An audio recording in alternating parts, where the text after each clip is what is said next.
y la Pilar del Sole, os vamos a presentar nuestra fascinante época, la Edad Moderna. ¿Qué es eso? ¿Es verdad? ¿Qué podrá ser? Esto nos puede ayudar para representar la Edad Moderna en nuestra época. ¡Es verdad! ¿Y estos papeles? Yo me cojo este. Yo este. Y yo este. Hoy vamos a conocer la Edad Moderna, una época de descubrimientos y sucesos muy importantes, como nuevas formas de pensar, descubrimientos geográficos, etc. Antes de comenzar, situémosla en la línea del tiempo. Aquí la podéis ver. El hambre y la pobreza marcaron el final de la Edad Media, dando comienzo así a una nueva época gracias a las expediciones marítimas, que comenzó en el año 1492 con el descubrimiento de América, aunque también se cree que pudo ser en 1453 con la conquista de Constantinopla y finalizó en 1789 con la Revolución Francesa. Los descubrimientos geográficos. Durante los siglos XV y XVI, Europa se lanzó a la exploración y colonización de continentes, principalmente por la iniciativa de Castilla y Portugal, lo que causó el descubrimiento de América por Cristóbal Colón en 1491. Estas exploraciones tuvieron una serie de causas, entre las que podemos destacar: las causas económicas. Los europeos necesitaban buscar nuevas rutas comerciales con Oriente, es decir, hacia Asia bordeando África, de donde traían especias, sedas y oro, ya que las rutas tradicionales estaban dificultadas por los turcos al controlar estos en la navegación por el mar Mediterráneo. Las causas políticas y religiosas. Castilla y Portugal, que acababan de reconquistar el territorio peninsular, quisieron engrandecer sus territorios a la vez que llevan la religión católica más allá de Europa. Los castellanos decidieron navegar hacia el oeste cruzando el Atlántico. Es así como se llegó a descubrir América por Cristóbal Colón, aunque él creyó que había llegado a descubrir Japón. Los portugueses buscaron una nueva ruta marítima hacia la India bordeando África.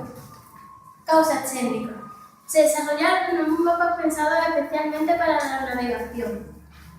Se extendió el uso de instrumentos para la navegación que ayudaban a orientarse mejor, como el astrolabio.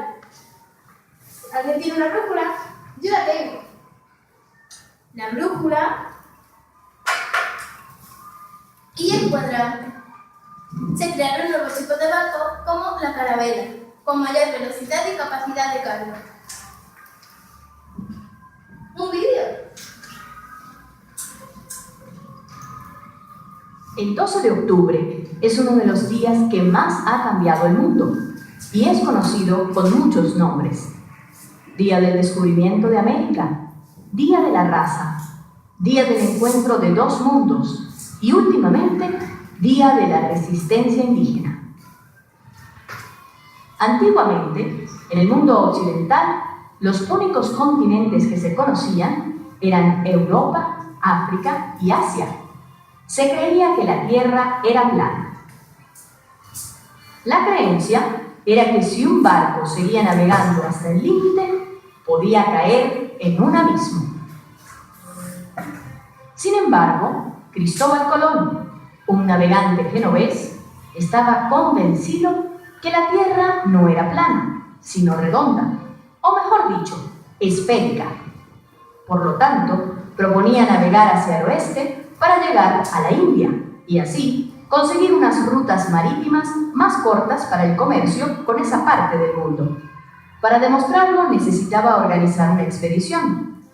Como una excursión de este tipo, además de arriesgada, era muy costosa, Colón acudió a la reina de España, Isabel la Católica, a quien solicitó ayuda y apoyo económico, lo cual logró en las capitulaciones de Santa Fe, firmadas el 17 de abril de 1492. Finalmente, el 3 de agosto de ese mismo año, Cristóbal Colón logra salir desde el puerto de Palos de Moguer, rumbo a la India, en esas famosas 3 carabelas llamadas La Niña, La Pinta y la Santa María. El comercio y la distancia.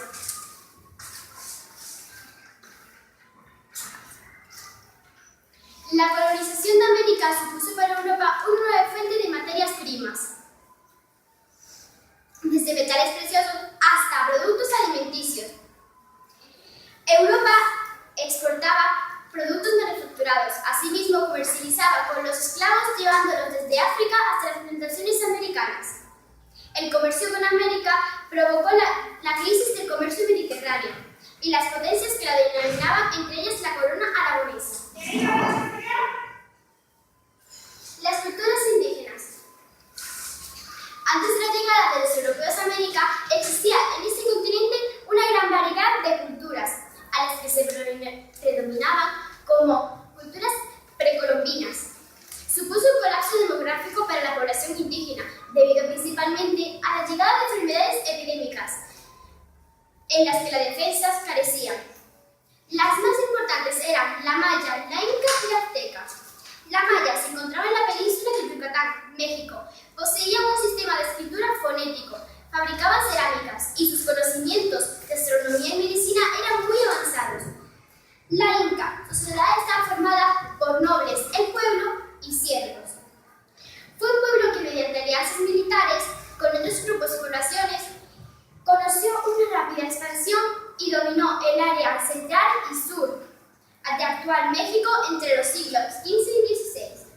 La azteca era un pueblo guerrero que se organizaba en tribus. Su origen se calcula que aparecieron a finales del siglo XII, cuando una pequeña tribu se estableció en lo que es el Valle del Cuzco. Se intensificó la explotación de metales preciosos y los indios fueron la mano de obra de ese gran beneficio. El comercio de esclavos se convirtió en uno de los más lucrativos durante ese periodo.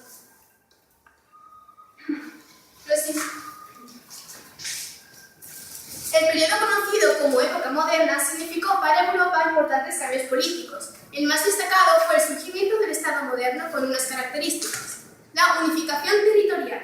Se delimitan bien las fronteras que serán defendidas por un ejército que trabaja para el rey. El aumento del poder político. El rey somete a la nobleza a estar bajo su poder. Todos los habitantes de un país son súbditos del rey. Y el ejército permanente. Soldados que trabajan para el rey, control de la justicia y un sentimiento de identificación cultural y nacional de los habitantes. Los reyes fueron quienes iniciaron este proceso interesados en concentrar el poder en su persona. Debieron negociar con los señores feudales, quienes cedieron todos sus derechos a sus feudos, a cambio de una serie de privilegios. De este modo, el concepto feudal de lealtad fue reemplazado por de autoridad y obediencia. El poder que acumulaba el rey era tan grande que a partir del siglo XVII surgen las monarquías absolutas. En este régimen se caracterizó por la concentración del poder del Estado en manos del monarca. Las principales monarquías autoritarias de la Edad Moderna eran las de España, Portugal, Francia e Inglaterra. ¡Anda, mirad! Aquí podemos ver al rey Carlos I de la dinastía de los Habsburgo. Y aquí al rey Felipe V de la dinastía de los Borbones. Aquí podemos observar el árbol genealógico de la monarquía española.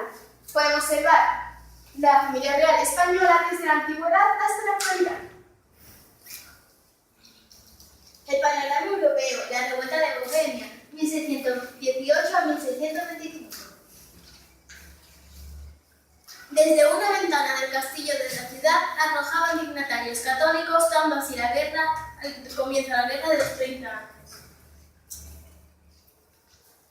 Los diferentes estados de Europa vivían situaciones diferentes. La competencia entre los imperios europeos provocó múltiples conflictos a lo largo del siglo XVIII.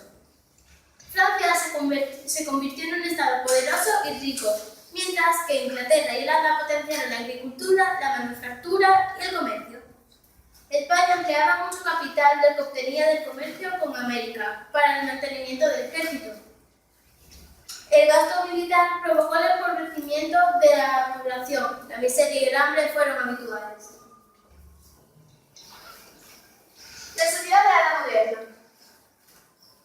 La sociedad de la Edad Moderna estaba dividida en estamentos, y dentro de ellos en privilegiados y no privilegiados. Un estamento es un grupo social al que se pertenece por nacimiento. No se puede cambiar de una categoría social a otra. La nobleza y el clero, aquí los podéis observar, constituían el grupo de los privilegiados. Tanto entre ellos había una diferencia enorme sobre la riqueza, pero tenían unas características en común, que no pagaban impuestos, poseían muchas tierras y ocupaban los principales cargos políticos. En los no privilegiados tenemos a los campesinos y la burguesía, los artesanos y los comerciantes. Formaban parte de los no privilegiados, que recibían el nombre de pueblo llano. En ellos también había una gran diferencia de riqueza, pero tenían en común que pagaban impuestos y no podían acceder a los cargos del gobierno. Los campesinos, aquí los podemos ver, vivían en la pobreza, mientras que los burgueses poseían muchas tierras e imitaban el modo de vivir de la nobleza. La burguesía no afectaba al gobierno absolutista, ya que eran ellos los que creaban la riqueza y la monarquía tenía el poder absoluto.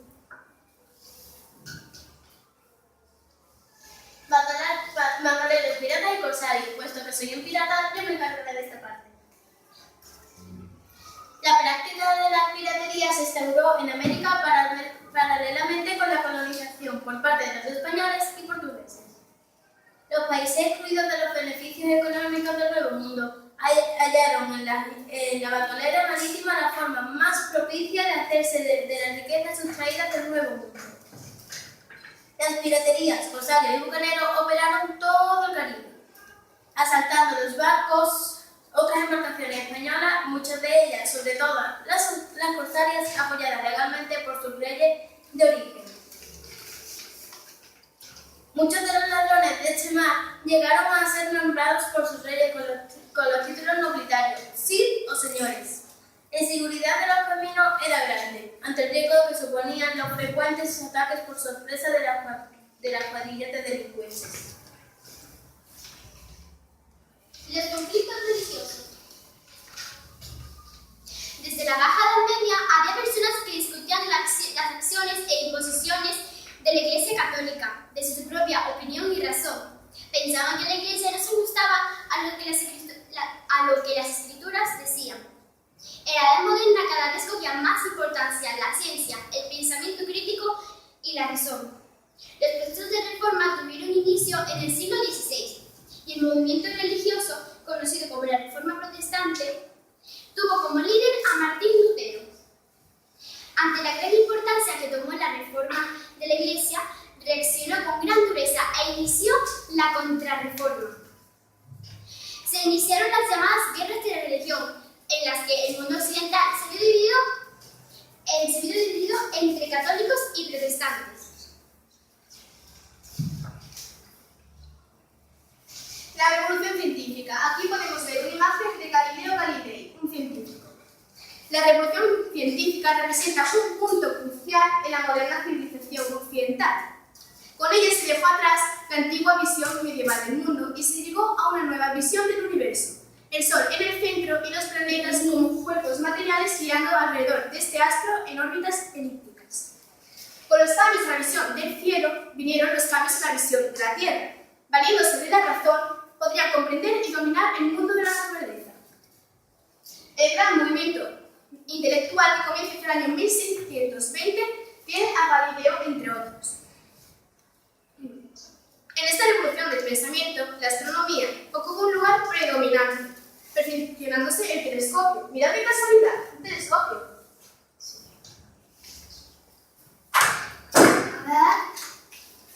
Los descubrimientos clave en los campos de la ciencia, las matemáticas y la filosofía contribuyeron al rápido desarrollo de la época. La ilustración. El siglo XVIII representa el triunfo definitivo de la fuerza de razón y el método científico, sentando las bases filosóficas sobre las que se va a edificar el mundo contemporáneo. Se le conoce como el siglo de la razón o el siglo de la luz, debido a que varios filósofos se creyeron llamados a iluminar con la razón todos los misterios y el mundo del ser humano. Era un movimiento optimista y realista, que buscaba la felicidad y defiende la libertad individual y la igualdad de derechos para todos. Algunos monarcas absolutos buscaron la colaboración de los ilustrados, especialmente en cuestiones económicas. Es el denominado despotismo más benévolo, que realiza mejoras en las condiciones de vida del pueblo llano. La imprenta. El desarrollo de la imprenta a lo largo de todo el siglo XVI desempeñó un papel determinante en la evolución de las ideas. La difusión de lo escrito estuvo en un principio vinculada a los conflictos religiosos e indirectamente las ciencias aprovecharon de ese gran interés concedido a la imprenta. Probablemente muchos grabadores lo intentaron, pero la historia atribuye el mérito de su invención a John Gutenberg, el creador de la imprenta. Aquí podéis ver una imagen de él. El Renacimiento.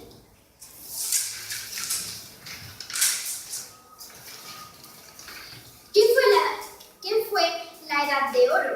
Se puede dividir en dos periodos, el Renacimiento y el Barroco, que fueron las corrientes filosóficas, artísticas y culturales que predominaron durante el siglo XVI y XVII.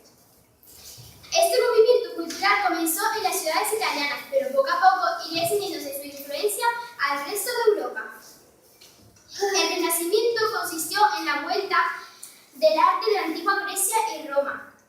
La naturaleza, el ser humano, la belleza, la armonía y la proporción. Por primera vez toma gran importancia la idea de la artística. La arquitectura rompe las formas góticas. Se imitan las formas romanas, volviéndose el arco de medio punto. A las columnas de las órdenes clásicas, plantas centralizadas cubiertas de bóvedas de cañón y las cúpulas. Se busca la armonía, la elegancia y la belleza. La misma búsqueda de belleza ideal aparece en la pintura y la escultura. Esta se inspira en los modelos clásicos. La pintura dio paso a un universo más original y creativo. Se inicia el uso del óleo, los brillantes colores, la conquista de la perspectiva. Aquí podéis ver la arquitectura y la escultura. El Barroco. El siglo XVII es el de la cultura barroca en el que nace en Europa. Está vinculado a Contrarreforma católica y se pone en servicio del poder absolutista. El arte barroco surge frente al arte rígido y lleno de formas y normas clásicas, buscando una mayor libertad creativa. En la arquitectura, las líneas curvas se imponen tanto de las plantas de los edificios como en los elementos curvos. Creación o conjunto de grandes proporciones, tanto en la planta, en un intento por convencer el lujo y la grandiosidad. Búsqueda de efectos que soplan luz y movimiento. Abundancia de elementos decorativos, de todo tipo y de elementos curvos. Enriquecimiento progresivo de la decoración, recargando los espacios vacíos. La pintura y escultura se intenta representar la realidad, aunque resulte poco atractiva. Triunfaron en definitiva el realismo y el naturalismo. Las obras presentan también una fuerte expresividad y que trata de transmitir los estados de ánimo de personajes, tanto en los rostros como en los movimientos corporales. Aquí veis la arquitectura como el interior de San Pedro del Vaticano, la escultura, detalle del retablo mayor, o la pintura como la Meninas del Velázquez. Aquí podemos observar algunas curiosidades de la época, como era la vestimenta o la gastronomía. Conclusión. Llegados a este punto, queríamos recordaros que la Edad Moderna ha sido una época de grandes descubrimientos e importantes cambios en los que triunfan los valores de la modernidad. Cambios económicos. Se inicia el paso de una economía agraria y rural a otra urbana y mercantil. Cambios sociales. Aparece la burguesía comercial que posee capital. La nobleza perderá parte de su poder político y militar. Los campesinos conseguirán liberarse de la servidumbre personal. Cambios políticos. Aumento del poder del rey y aparecen las monarquías absolutistas. cambios culturales y artísticos. Renace la admiración de la antigüedad. Se produce un fenómeno conocido por humanismo y se disfruta del siglo de oro. Cambios religiosos. En esta época se va a romper la unidad religiosa de Europa.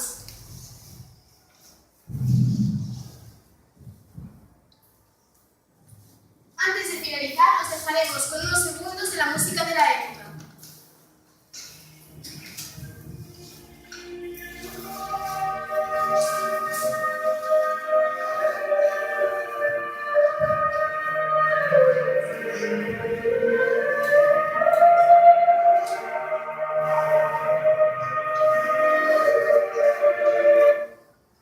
Esperamos que os haya gustado y que ahora sepáis un poco más de nuestra maravillosa época. Gracias.